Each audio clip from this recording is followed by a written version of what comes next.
मेरा नाम है डॉक्टर फारूक। आज के लेक्चर में हम बात करेंगे e commerce trends strategies for online success.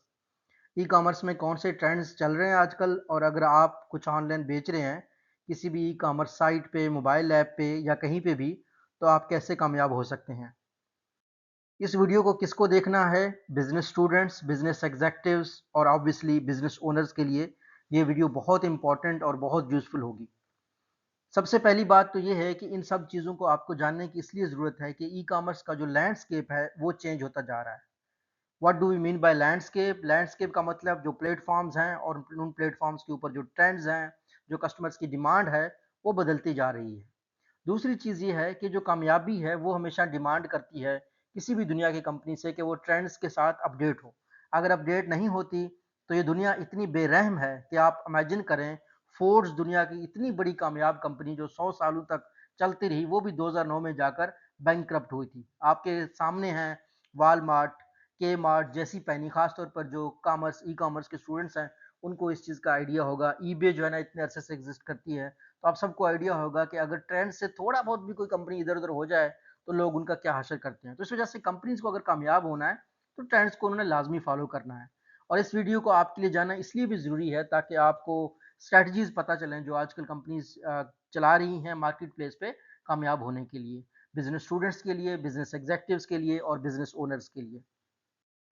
सबसे पहली जो चीज़ है वो है मोबाइल कॉमर्स की। एम कॉमर्स भी इसको बोलते हैं। भला आप में से इस दौर में कौन सा ऐसा बंदा है जो इससे अवेयर ना हो कि मोबाइल शॉपिंग जो है ना राइज पे है। जितने भी लोग आप मुझे देख रहे हैं, आप मुझे कमेंट कर सकते हैं कि आपने रिसेंटली क्या खरीदा मोबाइल शॉपिंग से और क्या क्या कंपनीज हैं। ऑब्वियसली सब लोगों को पता है। तो लेकिन जो भी मोबाइल कॉमर्स है उसमें एक चीज़ बहुत इंपॉर्टेंट है, वो है responsive design and mobile apps के ऊपर जो वो बड़ा क्रुशियल है कि जो डिज़ाइन हो वो रिस्पॉन्सिव हो। इस वजह से आप देख सकते हैं कि किसी भी प्रोडक्ट को ऑर्डर करने के लिए आप रिव्यूज़ देख सकते हैं, और ख़ास तौर पर जो एप्लीकेशंस बनाने वाले लोग हैं उनके लिए बड़ा इंपॉर्टेंट है कि यूज़र एक्सपीरियंस जिस मोबाइल एप्लीकेशन का अच्छा होगा ऑब्वियसली लोग उसी पे जाएंगे। और मोबाइल स्पीड एंड कन्वीनियंस जो है ना ये भी बहुत क्रूशल है फॉर मोबाइल कॉमर्स कंपनीज। ये पहला ट्रेंड है जिसके बारे में आपको आइडिया होना चाहिए। सो आई एम नॉट श्योर आजकल की दुनिया में कौन से ऐसे लोग हैं जो अभी भी जाके अमेज़न.com या दराज.com पे यूज़ करते हैं, लेकिन ज़्यादातर लोग जो है ना इस वक्त मोबाइल एप्लीकेशन अपने मोबाइल पे लोड करते हैं, जिससे आपको अच्छा खासा ट्रैफिक में भी तब्दीली नज़र आ रही होगी कि जो वेबसाइट्स हैं उनकी ट्रैफिक कम होती जा रही है। गूगल पे लोग कम जाते हैं, रदर देन वो हर चीज़ की अपनी मोबाइल एप्लीकेशन है। सो अमेज़न की सीधे मोबाइल एप्लीकेशन पे जाएंगे, कोई और कॉमर्स साइट है उसकी सीधे मोबाइल एप्लीकेशन पे जाएंगे। ये पहला ट्रेंड था। सो दूसरा ट्रेंड क्या है? वो है पर्सनलाइजेशन एंड आर्टिफिशियल इंटेलिजेंस। ये बहुत ज़रूरी है समझने के लिए कि पर्सनलाइजेशन क्या होता है।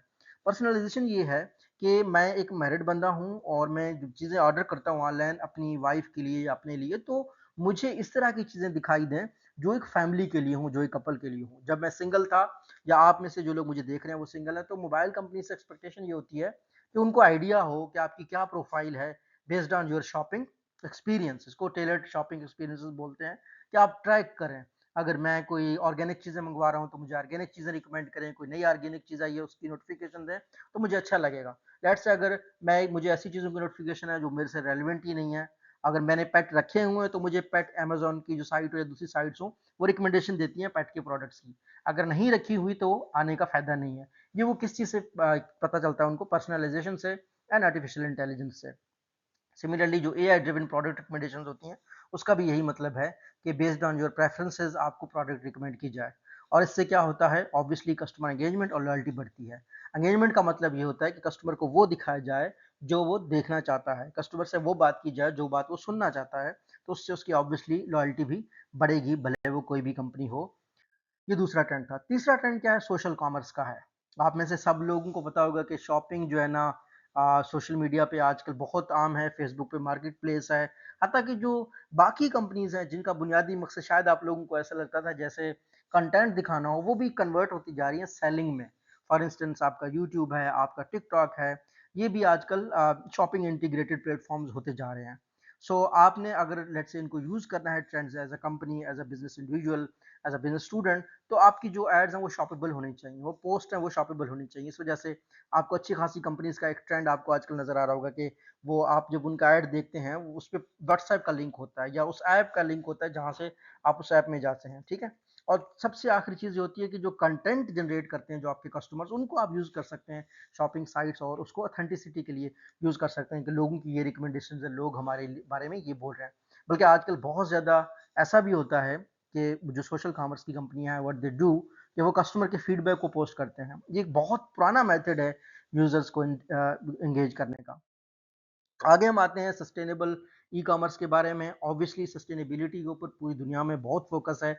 जो डेवलप्ड कंट्रीज हैं, खासतौर पर यूरोप और यूएसए में, वहाँ पे तो बहुत ज़्यादा फोकस है कि कार्बन डाइऑक्साइड कम करना है, फ्यूल कम कंज्यूम करना है, सम हो ऐसे प्रोडक्ट्स यूज़ करने हैं जो रिसाइकल्ड चीज़ों को यूज़ करते हैं। इस वजह से अगर आपके पास मोबाइल कोई है इस टाइम आप यूज़ कर रहे हैं, जिसको देखते हुए आपके पास अगर कोई लैपटॉप है, तो आपने देखा होगा कि वो इको फ्रेंडली प्रैक्टिस होता है कि हम रिसाइकल्ड जो है ना प्लास्टिक से हमने सारी चीज़ को बनाया है। तो हमने नया प्लास्टिक नहीं यूज़ किया है। तो आपको पता है कि प्लास्टिक जो है ना, जितना भी दुनिया में प्रोड्यूस हुआ है, जब से प्रोड्यूस हुआ है अब तक वो वैसा ही है।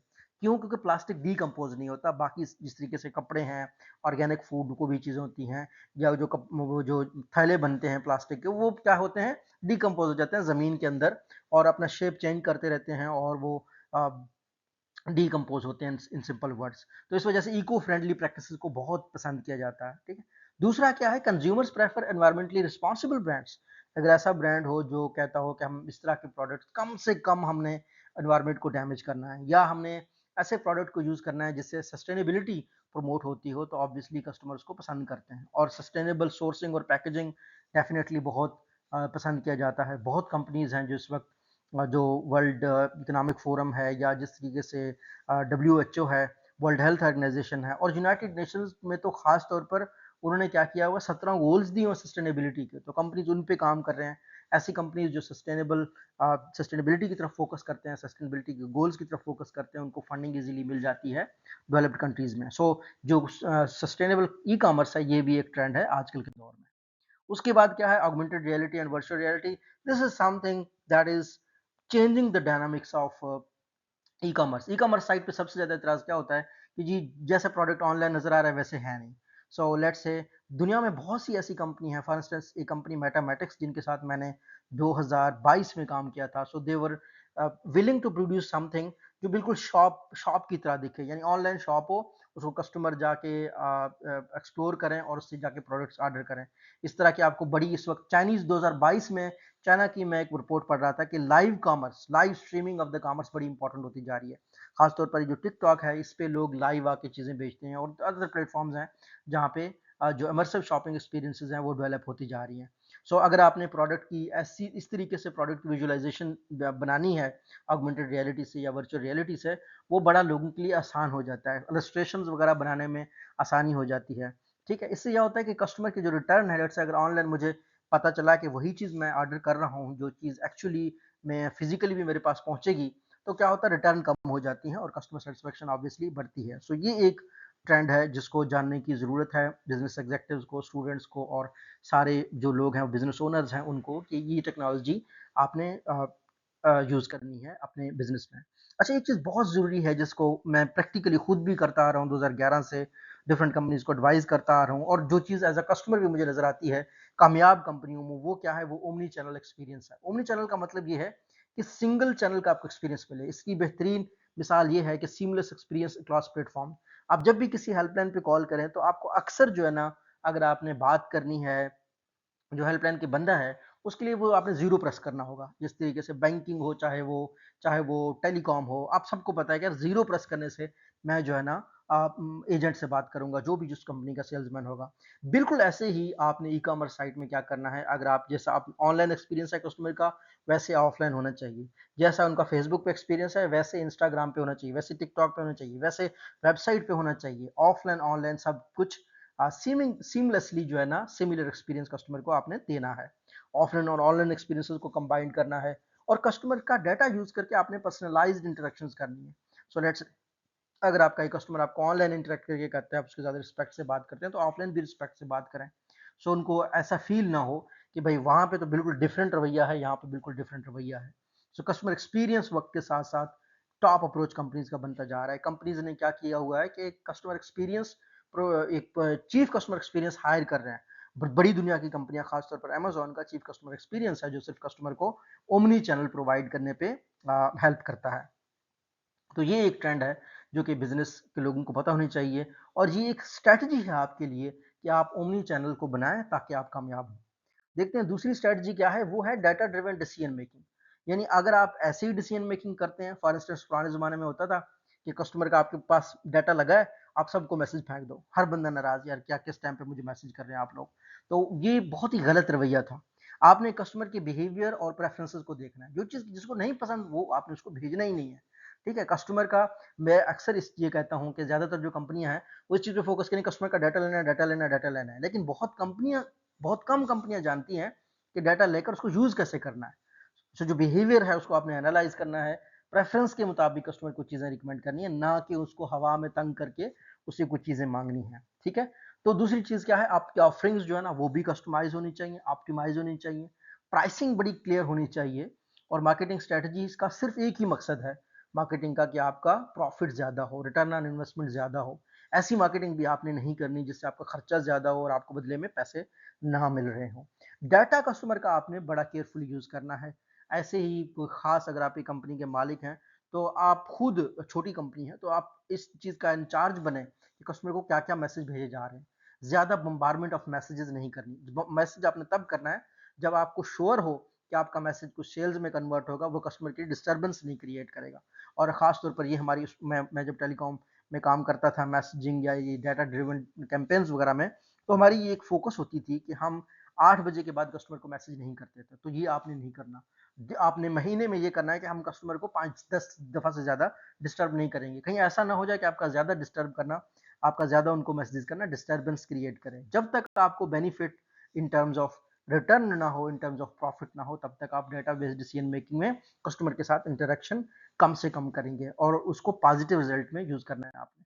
अगली चीज है customer engagement. This is extremely important कि जो आपका एंगेज्ड कस्टमर होता है वो हमेशा ज्यादा चीजें आप खरीदता है।